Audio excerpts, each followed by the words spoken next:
7:01 de la mañana. Recuerden @EduRodríguezG. Quienes nos siguen por televisión tienen en pantalla @EduRodríguezG, mi cuenta en Twitter, que es la misma en Instagram. Gracias por conectarse desde cualquier lugar de Venezuela y del mundo. Bueno, durante la sesión ordinaria de ayer en la Asamblea Nacional se informó que el Comité de Postulación Electoral ya eligió a los 10 postulados de la sociedad civil que elegirán a los rectores del nuevo Consejo Nacional Electoral. El presidente de la Comisión Preliminar de Postulaciones Electorales de la Asamblea Nacional, Alessandrello, informó que fueron elegidos entre 62 ciudadanos que fueron evaluados. La convocatoria de postulaciones duró 8 días continuos. La lista seleccionada está integrada por Carlos Bullí, Edgar Martínez, Fernando Osuna, Carlos Olivero Alcalá, Mercedes Gutiérrez, Jesús González, Mauricio Pérez Reina, José Esteves, José Rafael Fuentes y Zoila Milagro Llanes. El presidente de la Asamblea Nacional, diputado Jorge Rodríguez, fijó para el próximo martes la juramentación de sus 21 integrantes en la sede del Palacio Federal Legislativo. Es oportuna la ocasión para conversar a las 7:03 de la mañana con Leonardo Morales, vicepresidente del Consejo Nacional Electoral, politólogo, profesor de la UCB, consultor político electoral, doctor en ciencia política.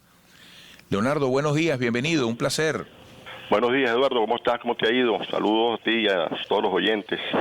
Bueno, uno de los titulares más comunes en la prensa del día de hoy es que finalmente es conformado el comité para nombrar rectores del poder electoral. ¿Cómo se llegó a esa lista desde el punto de vista de la evaluación y de las conclusiones para conformarla? Bueno, el detalle no lo tengo, ¿no? Ahora, ya digamos, el régimen parlamentario ya tiene alguna experiencia en esa materia. No es la primera vez que se constituye un comité preliminar de diputados para seleccionar a ciudadanos de la sociedad civil para que participen junto con los parlamentarios en la selección de los, en este caso de los candidatos a rectores. Entonces ya hay una experiencia allí acumulada. Si corresponde pues según entiendo, corresponde a distintas organizaciones de la sociedad postular candidatos para que entre ellos digamos, grupo de 11 parlamentarios ofrezcan una propuesta a la Asamblea Nacional, que como tú bien señalaste en tu intervención, será el martes, de acuerdo a las palabras del presidente de la Asamblea Nacional, Jorge Rodríguez, cuando la Asamblea constituya definitivamente el comité digamos, que va a evaluar las credenciales y candidatos a presentar a la Asamblea Nacional para rectores. A partir del martes comienzan a correr los lapsos. Me imagino que esa comisión, una vez constituida, se reunirá inmediatamente, procederá a elaborar sus propios reglamentos o adoptar uno de los ya aprobados en jornadas anteriores, y se hará la solicitud para que comiencen las postulaciones de los eventuales candidatos al Consejo Nacional Electoral. Fíjate, Leonardo, ya esto desde una visión política realista, ineludible, se puede concluir que lo más probable es que por primera vez en mucho tiempo el Consejo Nacional Electoral logre la designación de los rectores del CNE, toda vez que tiene una inmensa mayoría del chavismo.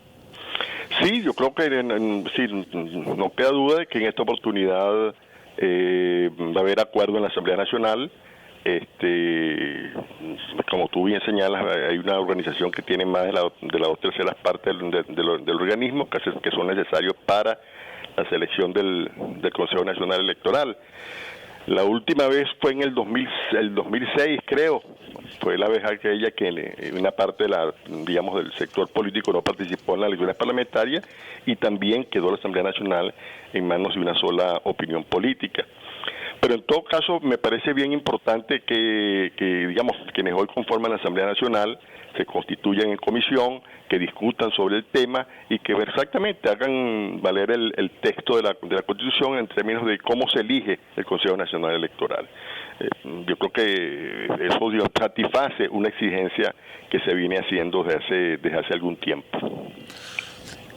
¿Cómo analizas tú el horizonte de este año 2021 ante bueno, la disposición normativa para que se realicen las regionales. Ya se está debatiendo si pudieran unirse a un proceso de elecciones por las alcaldías, que se adelantaría para hacerlas coincidir con las de gobernaciones. Sí, bueno, hoy, sí, como tú señalas, hay un debate y se discute en distintos sectores acerca de las elecciones que deberían ocurrir este año. Sabemos que deben realizarse las elecciones de gobernadores, deben realizarse este año, y hay la propuesta de vincularlas o de hacerlas en conjunto con la elección de los alcaldes. Algunos han asomado la posibilidad de incluir en ello tanto los consejos legislativos como los concejales, ¿no? Allá hay unos tiempos que no cuadran, hay que hacer algunas modificaciones, quizás algunas modificaciones legales, pero en todo caso es una posibilidad que está abierta, que va a depender de la Asamblea Nacional si produce los cambios, alguna reforma legal. Y digamos que yo lo he dicho así, bueno, el que podamos hacer las elecciones de gobernadores y alcaldes conjuntas, bueno, podría ahorrarle al país algunos recursos importantes, ¿no? No sé, en términos de la propia crisis económica que vive el país, el que podamos elegir gobernadores y alcaldes en conjunto nos ahorraría al menos una elección, ¿no? Que como bien sabemos no son nada económicas. Entonces, en razón a la propia crisis que vive el país, bien vale la pena pensar en esa posibilidad. Creo que es una alternativa que se abre en este año. Corresponde, como te dije, te repito, a la Asamblea producir alguna reforma legal, y corresponderá al nuevo Consejo Nacional Electoral, que seguramente designará en la Asamblea Nacional, decidir la fecha y si efectivamente se convocan en conjunto. Leonardo, una reflexión desde la vicepresidencia del Consejo Nacional Electoral en medio de lo que ha sido la circunstancia del CNE dentro del huracán, como el ojo del huracán. Porque fíjate que el gran debate entre los actores políticos para invitar a votar o no el pasado 6 de diciembre eran las condiciones. Y siempre se habla de las condiciones. Bueno, y hay un sector de la oposición que dice que hay que volver a repetir las presidenciales y hay que repetir las parlamentarias y las condiciones y las condiciones. Incluso hay gente que decidió no participar el 6 de diciembre y ya ha manifestado disposición a hacerlo este año. ¿Cuál es tu reflexión sobre el tema de las condiciones electorales en este tránsito histórico que vive el país? Bueno, sí, es un tema, digamos, recurrente. Las condiciones electorales, Eduardo, estimados oyentes, son las mismas, casi siempre son las mismas. Incluso en algunas ocasiones se extreman algunas variables para que sea más seguro el proceso. El Consejo Nacional Electoral, bueno, en primer lugar, hace un cronograma en donde establece cuál es la ruta a seguir, que es el conocimiento público. Allí se establecen las condiciones de entrada para participar en el proceso electoral. Se establece una serie de auditorías que se vienen realizando sistemáticamente entre elección y elección, donde participan los técnicos de los partidos políticos.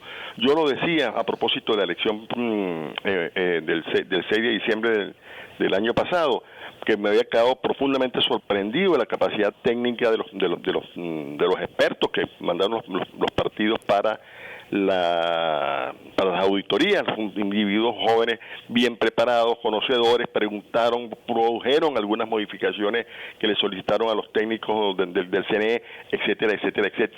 Todas esas cosas se han venido haciendo. Se establecen un conjunto de reglas, de condiciones para garantizar que tengamos unas elecciones democráticas, competitivas. Eso se ha venido haciendo. Ahora, es posible que algunas fuerzas políticas no tengan plena satisfacción con algunos integrantes de la directiva, que no les parezca que sea el TCJ quien hubiese resuelto el tema del Consejo Nacional Electoral, etcétera. Ahora, lo cierto es que en términos de condiciones son prácticamente las mismas condiciones que se vienen estableciendo a lo largo de todas las elecciones en lo que va de siglo.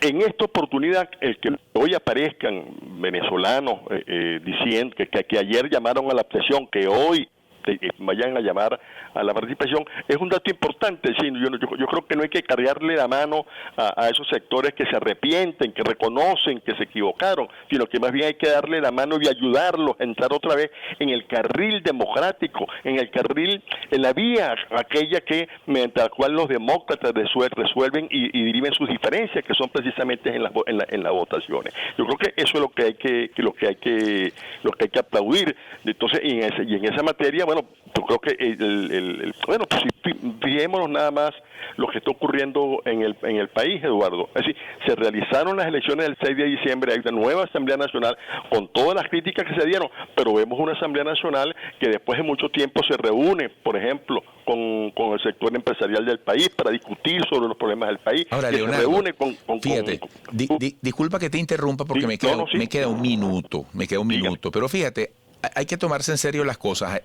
Ayer o anteayer, ABC de España titula algo así como que Nicolás Maduro estaría negociando elecciones libres a cambio de mantenerse en el poder hasta el 2025.